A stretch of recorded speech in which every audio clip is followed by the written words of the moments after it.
সংকটময় অবস্থাকে আল্লাহ তাআলা ওনাকে উদ্ধার করেছেন। আমরা সে লক্ষ্য করে দেখেছি এই আন্দোলন বিএনপি একা একদিন করে নেই। বাংলাদেশ জাতীয়তাবাদী দলের নেত্রী বেগম খালেদা জিয়া দীর্ঘদিন কারাবরণ করেছেন। মিথ্যা বানোয়াট উদ্ভট একটি মামলা দিয়ে সবচেয়ে বেশি ক্ষতিগ্রস্ত করা হয়েছে। আমাদের নেতা তারেক রহমানকে হত্যার উদ্দেশ্যে তাকে উপর নির্যাতন করা হয়েছে। জিয়া রহমানের আদরের সন্তান আরাফাত রহমান কোকোকে নির্যাতন করে চিকিৎসার অভাবে বিদেশে মারা গিয়েছেন। বিগত দিনে এই 17-18 বছর যে নির্যাতন, সেই নির্যাতনে সবচেয়ে বেশি ক্ষতিগ্রস্ত হয়েছেন জিয়া পরিবার দেশে। আর যারা মনে করেন যে 1 বছর 3 মাস 1.5 মাসের আন্দোলনে যারা দেশ স্বাধীন করেছেন তারা বোকার স্বর্গে বাস করছেন। 3 মাস 1.5 মাস 2 মাস আন্দোলনে এই দেশ স্বাধীন হয় নাই। এই এলাকার লক্ষ লক্ষ নেতা কর্মী দীর্ঘদিন এলাকা ছাড়া ছিলেন। এই যে মনিরুদ্দিন সাহেব সাক্ষী আছেন, সমস্ত মামলা আমার রায়পুর উপজেলার উনি নিজে করেছেন। এই এলাকার আমাদের মানুষের উপর নির্যাতন নিষ্পেষণ চালানো হয়েছে। ব্যবসা বাণিজ্য বিভিন্ন রকম প্রতিষ্ঠানের হামলা করা হয়েছে, জায়গা জমি দখল করা হয়েছে। কিন্তু আমরা 5ই আগস্টের পর কোন ঘটনাই আমরা করি নাই। আমাদের নেত্রী নির্দেশ করেছেন, আমরা পরস্পর সহাবস্থান গ্রহণ করেছি।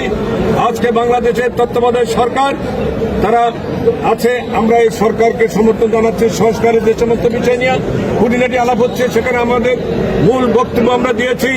আমরা আশা করব অবিলম্বে সরকার তাদের নির্দিষ্ট সময়ে যে তারা প্রতিশ্রুতি দিয়েছেন, সেই প্রতিশ্রুতি অনুযায়ী তারা 2-1 দিনের মধ্যে নির্বাচনের রোড ম্যাপ দিবেন এবং রোড ম্যাপ অনুযায়ী তারা নির্বাচন সম্পন্ন করে প্রকৃত যারা গণতন্ত্র মানা মানুষের যে অধিকার, সেই অধিকারের মাধ্যমে মানুষের ভোটের মাধ্যমে তাকে নির্বাচিত করবে, তারাই দেশের সরকার গঠন করবে।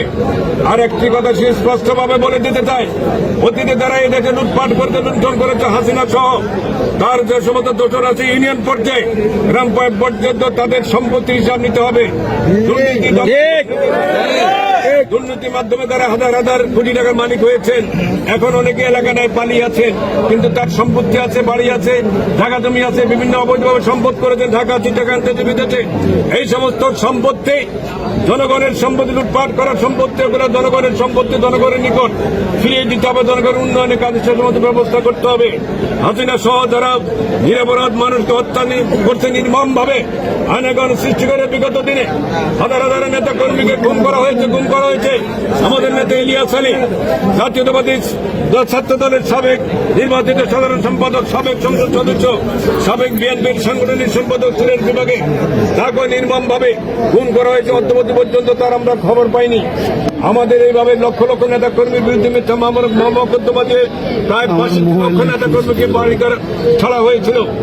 আমরা এই নির্বাচনের জন্য সরকারকে হটিয়ে আজকে যে একটা পরিবেশ সৃষ্টি হয়েছে, বিগত আন্দোলন সংগ্রামে 2 আগস্টে যারা শাহাদাত বরণ করেছেন, আমি তাদের প্রতি গভীর শ্রদ্ধা নিবেদন করছি এবং যারা পঙ্গুত্ব জীবনযাপন করছেন তাদের পরিবারের প্রতি আমি সমবেদনা জানাচ্ছি এবং সরকারকে উদাত্ত আহ্বান জানাবো, প্রকৃতি যেভাবে যাদেরকে সাহায্য সহযোগিতা করার প্রয়োজন তাদেরকে সাহায্য সহযোগিতা করতে হবে এবং দ্রুত সময়ে কাজ শেষ করতে হবে। এই হত্যাকাণ্ডগুলোর সাথে তারা জড়িত আমরা লক্ষ্য করেছি। এখনো অনেক অপরাধী ঘুরে বেড়াচ্ছে, কিন্তু তাদের গ্রেপ্তার করা হচ্ছে না। পুলিশ প্রশাসন, আইন প্রয়োগকারী সংস্থা এখনো যে তাদের অবস্থায় কোনো উন্নতি হয়নি, কারণ 12 বছরের জন্য কুত্তার লেজ সোজা হয় না। এরা ঘুষ ছাড়া কোনো কাজ করে না। আপনি খবর নেবেন লক্ষ্মীপুর রায়পুর অফিসে যান, ঘুষ ছাড়া কোনো কাজ হবে না। এই সমস্ত জিনিস বন্ধ করতে হবে। প্রশাসনে যারা আছেন দায়িত্ব তাদের, যেহেতু এখনো কোনো নির্বাচিত জনপ্রতিনিধি নাই, আপনারা দায়িত্বে আছেন, আপনার দায়িত্ব এই সমস্ত জিনিস অবিলম্বে বন্ধ করতে হবে।